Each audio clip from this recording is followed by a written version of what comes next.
Well, good evening and welcome to the Community Forum hosted by the Office of Housing and Community Development. This evening we are excited to have you here. We have a very brief presentation followed by two exercises where we really want to solicit your opinions and your thoughts about how we can spend federal money in New Bedford. So why are we here tonight? I want to take you through a couple of slides and talk a little bit about this whole consolidated plan and what this all means. So tonight we'll talk a little bit about that, give you a little 101 on what that is. We're going to identify the responsible entity. We'll talk about the purpose and focus. We'll look at federal requirements, the planning process, and investment opportunities, meaning how we can use that federal money within the city.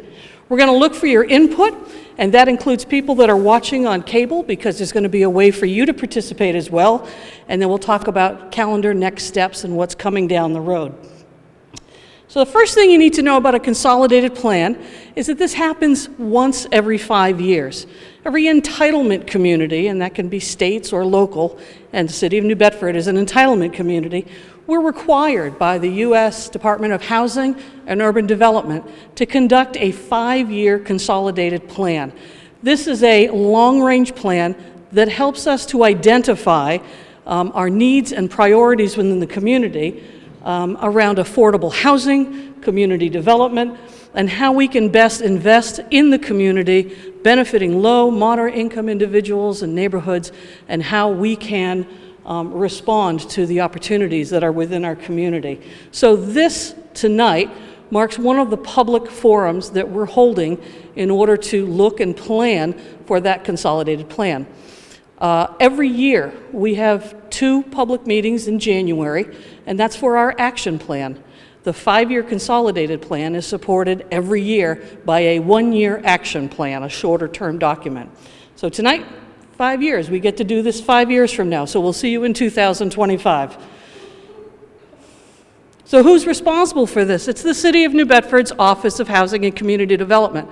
I'm Jennifer Clark. I serve as the Deputy Director for the Community Development Division, and with us tonight is Ashley Eaton, our Neighborhood Planner. Patrick Sullivan is the Director of our department and sends his regrets and was unable to make the meeting tonight, but wanted you to know that our mission in our department really is twofold. We want to engage residents, nonprofit organizations, developers, general public. We want to help people to articulate the city's needs and priorities. We're looking for safe, decent, affordable housing, economic development, community services, and a range of activities for neighborhood revitalization. So that's a big piece of what we do, and I cannot emphasize enough the importance of engaging residents. We really want to hear from the public. Secondly, our role is to utilize federal funding effectively to help, as I mentioned earlier, low and moderate income residents achieve their vision of a healthy and vibrant, livable community. So this federal money that comes into the city, we're the vehicle that helps to move that money and to do this, but we want to know what the community wants and how the community wishes that to be spent. HUD has 3 objectives that they want us to make sure that we cover as we do this consolidated plan. It includes creating suitable living environments. They want us to provide decent housing, and of course create economic opportunities. So those are 3 big compartments, if you think about it, for how this funding can be used. Federal requirements. As you can imagine, the federal government lays out a whole bunch of rules about what this consolidated plan should look like and what it should include. It's important for us to have HUD-generated data. We always want to have good data. You want to know what's happening and the numbers that support and are behind everything. Citizen input, again, engaging people to participate, and we'll talk in a few minutes about how folks at home can do that. Help us to establish priority needs in the city, define compliant methods to address the needs. We want numeric goals for the 5-year plan. What is it that we're really shooting for? When we establish a goal, well, how many do we want to serve? How many houses do we want to build? How much? So that's part of the data, and that's part of the goal setting that we look to do in this plan. And all of this coalesces into a public document. And that document is available, will be available next year in 2020, and we look to produce that. I have the dates later on, I think it's April. There'll be a 30-day public comment period, so once that entire process is done and we have a draft, people will be able to look at the entire plan and comment on it, let us know their thoughts, and then it will be brought before the mayor and the council, and everyone will have an opportunity to look at that. So the planning process. It centers around citizen participation. So we've done that a number of ways. We have these public hearings and community forums. We have tonight's meeting, which is here at the downtown branch of the main library, and we have 2 meetings coming up in January, on January 14th and 15th. In addition to that, we've been consulting with a range of stakeholders in the community. We're going to be meeting with some neighborhood groups. We have had focus groups. We've met people who are working with issues around homelessness, issues around housing, issues around economic development, and we've met with youth and people who provide care and services for youth in the community. So we've really tried to establish a broad range of voices in the process. And then I think one of the most exciting things that we do is that we offer a community survey, and that survey is going to be available in English, Spanish, and Portuguese. It's a three language options. That survey is available online at our website. So if you go to the city website and the Office of Housing and Community Development, you'll be able to find on the front page, we should have 3 buttons there, English, Spanish, and Portuguese, and it'll invite you to take that survey. We would love for everyone to participate. Doesn't take that long, it's not painful, it is completely anonymous, and we invite you at home to take a look at that. If you have any questions about the survey, how to access it, or if you're having trouble finding it, please give us a call at our office and we'd be happy to help out with that. We're at 508-979-1500. Part of the process is data research and analysis. We work very hard to get very accurate information as we pull that plan together. And as I mentioned, we have a draft plan that gets produced and made available for public comment, and then we produce that final plan. That final plan is eventually submitted to HUD. That plan becomes the basis against which these investment opportunities are laid out. This is community development, economic development, housing, public infrastructure, and public services. Each of those are parts of how we use this federal money. The federal money we're talking about is CDBG, Community Development Block Grant Funds. We're talking about Emergency Solutions Grant Funding, which is ESG, a lot of initials. And the last one is HOME, it's the Home Investment Partnership Program. Those 3 main sources of funding from the federal government are all part of this mix. So we have just a couple of slides here that show photographs of some projects that we've done in each of these categories. First, in community development, just some of the projects we've done. Port Society Edition, it's an accessibility project. We've had money in that. Helped out with some redevelopment at the Women's Center. And quite recently, we finished some work at the Buttonwood Park Senior Center. So just in the community development, you see there's just a range of different kinds of projects. We spend money on economic development. It's a critical piece of our entire portfolio. We have funding for job creation and job retention, job training, and business district improvements and development. Our office even runs a storefront rehab program, and if anyone's interested in that, we ask you to contact our office for more information. So there's a variety of opportunities under economic development. Housing, we have an entire division of housing under the direction of Deputy Director Laurie Mooring. And our housing office is quite busy with a range of projects. We have first-time home buyer programs. We have a very active network of projects underway currently. Veterans Transition House is one such project that's developing new units. The YWCA has just recently had their ribbon cutting for new units, one of the items pictured.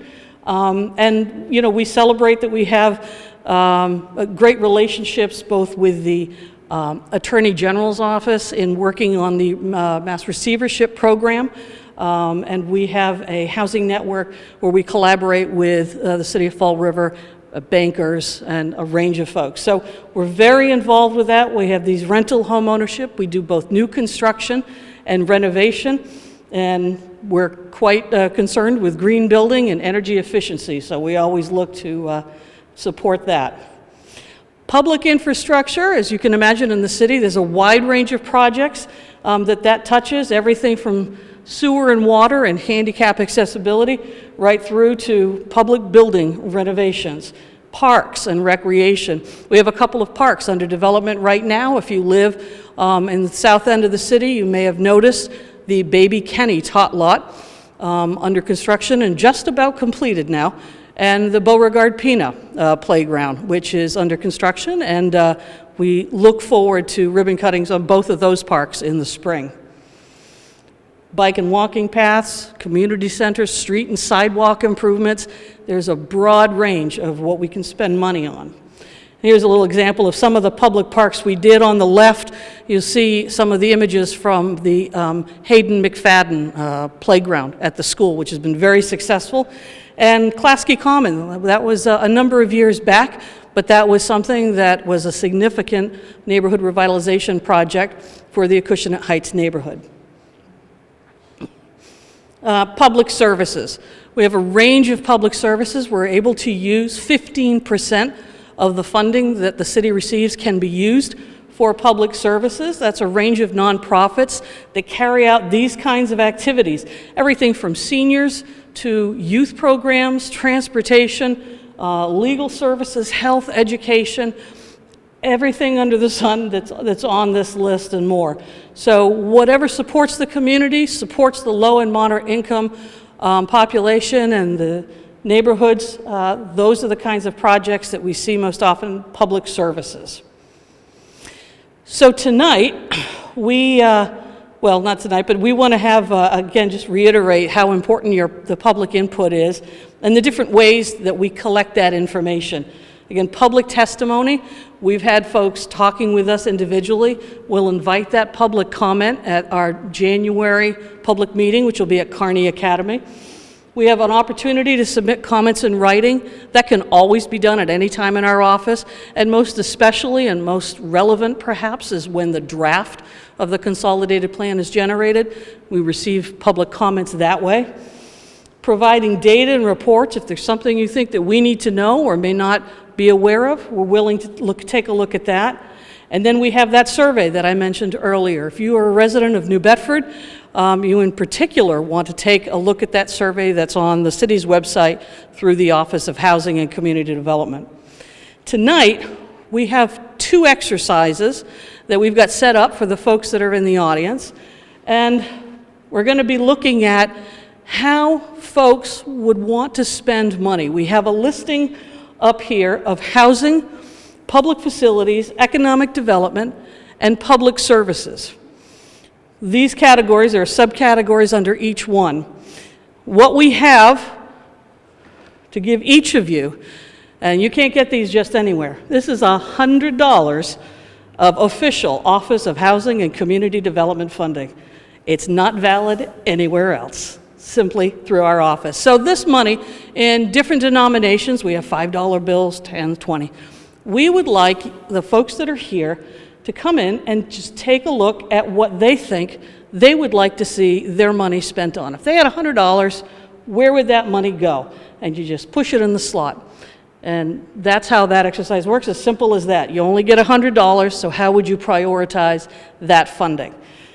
If you're interested in doing that kind of activity and you are not present tonight, give us a call at 979-1500, and we would be happy to talk with you about coming in and doing that in our office. The second activity we have simply is, what are your ideas? It's as simple as jotting down something that you think should be part of our discussion, part of our consolidated plan, something we should look at prioritizing and doing. We put it on a Post-it note, and there are 4 boards that are placed around the room. One that focuses on community facilities, one on public services, one on economic development, and the final one on housing. In each of those categories, we give a couple of little examples of some of the projects we've done in the past, but we're looking to hear what kinds of improvements you feel are needed in your neighborhood. So we love to hear from folks on that. Again, if you're not here this evening in person, and folks are going to do that here, we invite you to give us a call to the office, and we will love to talk to you about that and have you do the exercise at our office.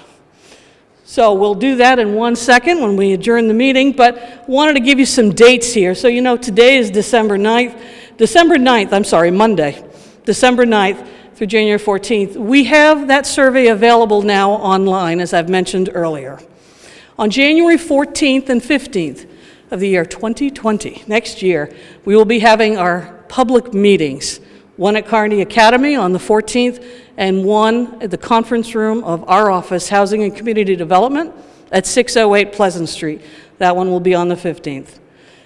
By April 7th, we anticipate having a draft of this consolidated plan available for the public and for comment for 30 days.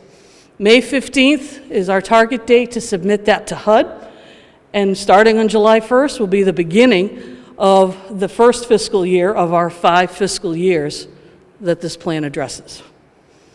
So that's it. We want to thank those of you who are watching through cable for your attention on this. Again, feel free to contact us, check out our website, and we look forward to hearing from you either by phone, in person, or by your voice in that residential survey.